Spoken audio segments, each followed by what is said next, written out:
ఓం సహనావవతు సహనౌ భునక్తు సహ వీర్యం కరవావహై తేజస్వినావధీతమస్తు మా విద్విషావహై. ఓం శాంతి శాంతి శాంతి. హరి ఓం. శ్రీ గురుభ్యో నమః. హరి ఓం. సాక్షాత్తు దివ్యాత్మ స్వరూపులైన మీ అందరికీ ముందుగా నమస్కారం. మనం భజగోవిందం 114వ ధారావాహి చేసుకుంటూ ఉన్నాం. నిన్న మనం చెప్పుకున్నాం, వచ్చినటువంటి మానవ జన్మని వృధా చేసుకుంటున్నాం. దానిని ఎవరైతే సద్వినియోగం చేసుకుంటారో వారు మరలా జన్మరాహిత్యాన్ని పొందుతారని చెప్పి మనం తెలుసుకుంటూ ఉన్నాం. ఒక చిన్న కథ ఒకటి గుర్తొస్తుంది నాకు. గతంలో చెప్పిన ఈ కథలన్నీ కూడా అంటే సందర్భాన్ని బట్టి వాటినే ఉపయోగించుకోవడం జరుగుతుంది. ఒక భార్యాభర్త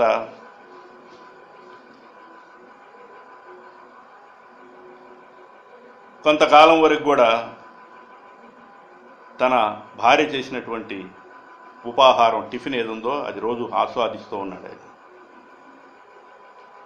ఆవిడ ఏం చేస్తుందంటే ఆవిడ చేతైనటువంటిది ఉప్మా ఒకటే తయారు చేస్తుంది, ఇంకేమిటి రెండో పదార్థం తెలియదు ఆమెకి.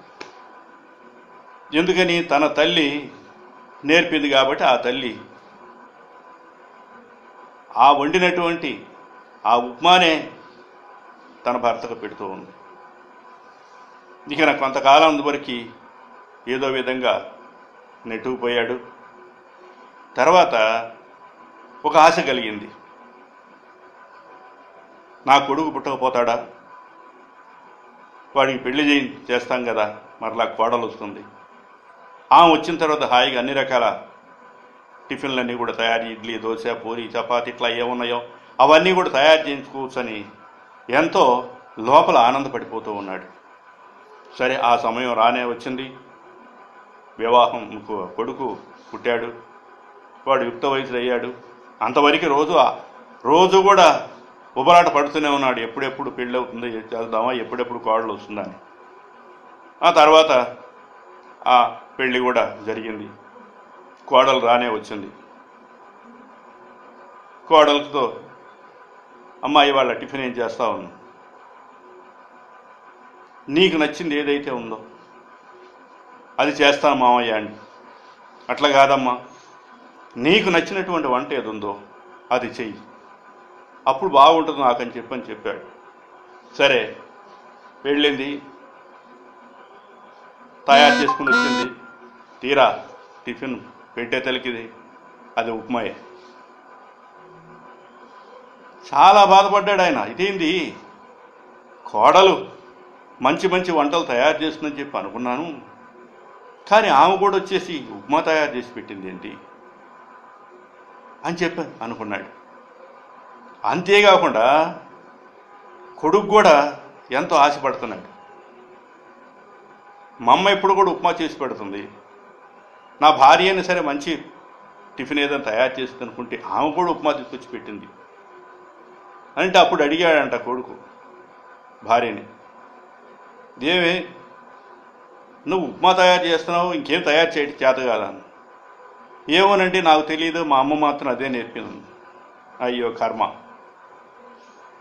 తల్లి ఉప్మా చేయడమే చేసింది, భార్య ఉప్మా చేసింది, అసలు కొత్త రకం టిఫిన్ తినటానికే మనకు ప్రాప్తం లేదా అనుకున్నాడు. కొడుకు ఆలోచన చేశాడు, ఆహా, మనం ఎటు హనీమూన్కి వెళ్తాం కదా, హనీమూన్లోనే మంచి మంచి టిఫిన్స్ ఎంజాయ్ చేయొచ్చు అని చెప్పని లోపల ఎంతో ఆనందపడిపోతున్నాడు. సరే, హనీమూన్కి బయలుదేరి వెళ్ళారు. బ్రహ్మాండంగా ఎంజాయ్ చేశారు. మంచి ఆకలితో ఉన్నారు కదా, ఒక హోటల్కి వెళ్ళారు. అక్కడ కూర్చున్నారు. ఆర్డర్ ఇద్దాం అనుకునే అక్కడ మెనూ కార్డు తెచ్చి అక్కడ పెట్టేశారు. పెద్ద పెద్ద హోటల్స్లో అదేవిధంగా అడగరు, మెనూ కార్డు తెచ్చి పెడతారు. దానిలో రేట్స్ అన్నీ ఉంటాయి. మొత్తం కూడా ఇవన్నీ కూడా చూసుకొని ఏది కావాలో అది ఆర్డర్ ఇస్తూ ఉంటాం. సరే, తీసుకున్నాడు.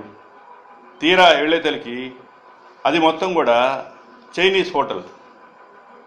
ఆ చైనీస్ హోటల్ అయినందువల్ల భాష అర్థం కాలేదు, చైనా భాషలో ఉంది. ఏం చేయాలో అర్థం కాల, ఏం చెప్పాలో తెలియలా. తినాలని చాలా ఆశగా ఉంది, కానీ ఏం చెప్పాలో తెలియలా. సర్వర్ వచ్చి అడిగాడు ఏం కావాలని. జస్ట్ 5 minutes ఆగిన తర్వాత రమ్మన్నాడు ఆలోచించేదానికి. తన ఎదురు కూడా ఉన్నటువంటి అంత హనీమూన్ జంటలే కాబట్టి కొత్త ఫ్యామిలీ కూడా భార్యాభర్త ఇద్దరు కూడా కూర్చొని ఉన్నారు. ఒకళ్ళు ఎదురు కూర్చొని ఉన్నారు, పరిచయాలు లేదు. సో ఒక ఆలోచన చేశాడు, తెలివి గల పని. ఇప్పుడు ఆ ఎదురు ఉన్నటువంటి వాళ్ళు ఏమి ఇచ్చారు ఆర్డరు, అదే మనం ఇద్దామని చెప్పి అనుకున్నాడు.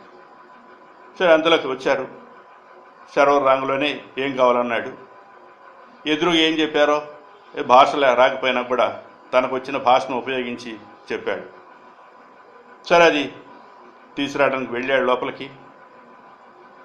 ఎక్కడైనా సరే పెద్ద పెద్ద హోటల్స్ ఏదంటే పైన ఒక కప్పు లాంటిది ఏదైనా సరే ఒక కవర్ లాంటిది పెట్టేసి కనపడకుండా తీసుకొచ్చి పెడతారు. మరి ఎందుకో తెలియదు నాకు కూడా. అందువల్ల అది తీసుకొచ్చి పెట్టాడు. ఇద్దరు కూడా ఆనందంగా, అసలు భార్య తర్వాత భార్యకి అసలు లేదు అది, ఎందుకంటే ఆమెకు ఏం తెలియదు కాబట్టి. ఇతను మాత్రం ఆనందంగా తినాలని చెప్పాను. అట్లా తీయంగులోనే అది ఉప్మా. అయ్యో కర్మ, అది ఉప్మా, ఇక్కడ ఉప్మా అయిపోయింది, మరలా ఇదే ఉప్మా పోయింది, ఏం చేయాలి అని చెప్పి అనుకున్నాడు. సరే ఒక ఐటెం కాదు కదా, మరలా 2వ ఐటెం కూడా ఆర్డర్ ఇస్తాం కదా, కాబట్టి ఈ తడవ మంచిగా టిఫిన్ వస్తుందని చెప్పని ఆనందపడిపోతున్నాడు. మరలా ఏం చేయాలి తెలియదు కాబట్టి 2వ టిఫిను ఆ ఎదురుగా ఉన్నటువంటి వాళ్ళు ఏం ఆర్డర్ ఇస్తారో వాళ్ళు మళ్ళీ 2వది అదే ఇవ్వరు కదా, ఎవరు ఇవ్వరు కదా. ఇడ్లీ తింటే దోశ, దోశ తింటే పూరి, పూరి తింటే ఇంకోటి, ఇట్లా రకరకాలుగా తింటారు కాబట్టి ఆయన ఇవ్వచ్చులే చెప్పవచ్చు అనుకోవచ్చు.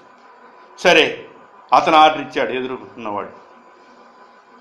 ఇతరు కూడా ఏం చెప్పాడంటే సేమ్ అన్నాడు, ఇంకేం లేదు. వాళ్ళు ఏం చెప్పారో అదే తెమ్మన్నాడు. సరే వెళ్ళాడు. మరలా ఆ పైన టోపీ లాంటివి తీసుకుని పెట్టాడు. తీయంగులో మళ్ళీ ఉప్మా. అయ్యో ఏది కర్మ, మరలా ఉప్మా తెచ్చావేందిని ఆ ఎదురున్న వాళ్ళని ప్రశ్నించినప్పుడు, అప్పుడు దాకా వాళ్ళకి పరిచయాలు లేవు. ఒకటే చెప్పాడు, ఏం బాబు నువ్వు అది ఇచ్చావంటే, నేను ఏనాడు తినలేదండి మేము, ఇది చాలా చూడటానికి ఎంతో రుచిగా ఉంది, ఆ రుచైన పదార్థాన్ని మేము మరలా రిపీట్ అని పెట్టామన్నాడు. రిపీట్ అని పెడితే ఏంటి, ముందు ఇచ్చిందే మరలా 2వసారి తీసుకొచ్చాడు కాబట్టి మన కర్మఫలం కూడా అంతే. ఏది రావాలో, ఎప్పుడు రావాలి, ఎలా రావాలి, ఎక్కడ రావాలి అంతా కూడా భగవంతుని నిర్ణయం. ఆ నిర్ణయం మీద ఆధారపడి ఉంటుంది అంతే తప్ప నేను ఊహించినట్టుగా కావాలంటే రాదు. వ్యాపారం అందరూ చేస్తారు, అన్నదమ్ములు సమానంగా ఇవ్వచ్చు, తండ్రి ఆస్తి సమానంగా ఇవ్వచ్చు. ఒకడు కోట్లు సంపాదిస్తాడు, ఒకడు బీదవాడు అయిపోతున్నాడు. మరి ఎందుకని ఇది ప్రారంధాన్ని బట్టి ఉంటుంది, తన ఆలోచనలు బట్టి కూడా ఉంటుంది. అందువల్ల ప్రతి క్షణాన్ని కూడా భగవంతుని యందు లయం చేసేటప్పుడు నీకు ఏ ఆహారం తింటున్నావో నీకు అర్థం అవుతుంది. ఈ పొట్టకు కావాల్సినట్టు ఆహారం ఎంత, ఆకలి తీరడానికి ఆహారం కావాలి, అది ఇదనే సంబంధం లేదు కదా. ఒకసారి ఆలోచన చేయండి. ఈ సృష్టిలో ఉన్న పశుపక్షాలు ఏమున్నాయో అవన్నీ కూడా భగవంతుడు ఏది చెప్పాడో అయ్యే తింటున్నాయి. ఒక్క మనిషి మాత్రమే రకరకాలు కోరుకుంటున్నాడు.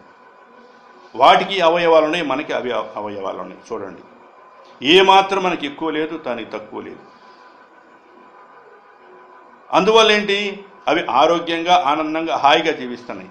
మరి మనం హాస్పిటల్ చుట్టూ తిరుగుతున్నాం. చూడండి ఎన్ని హాస్పిటల్స్ ఇవాళ, ఎన్ని రకాల జబ్బులు, కొత్తగా పేర్లు పెట్టాల్సినవి ఇంకా 1100 జబ్బులు ఉన్నాయంటే పేర్లు పెట్టాల్సినవి. అందువల్ల మన ఆహారం మీద ఆలోచనలన్నీ కూడా కలిగి ఉంటాయి. అందువల్ల మనకి ఇచ్చినటువంటి ఆయుష్ ఎంతవరకు ఉన్నదో మనకు తెలియదు. అది భగవంతునికి ప్రతి క్షణం కూడా ఆయనతో మనం తప్పిస్తూ ఉంటే మరణం అంటే భయం ఏంటి? ఇంకా నీకు మరణం అంటే భయం లేదు, ఏనాడైనా వస్తుందని తెలుసు కదా. అందువల్ల మరణ భయం లేకుండా జీవించాలని తెలియజేస్తూ సెలవు తీసుకుంటున్నాను. హరి ఓం తత్సత్.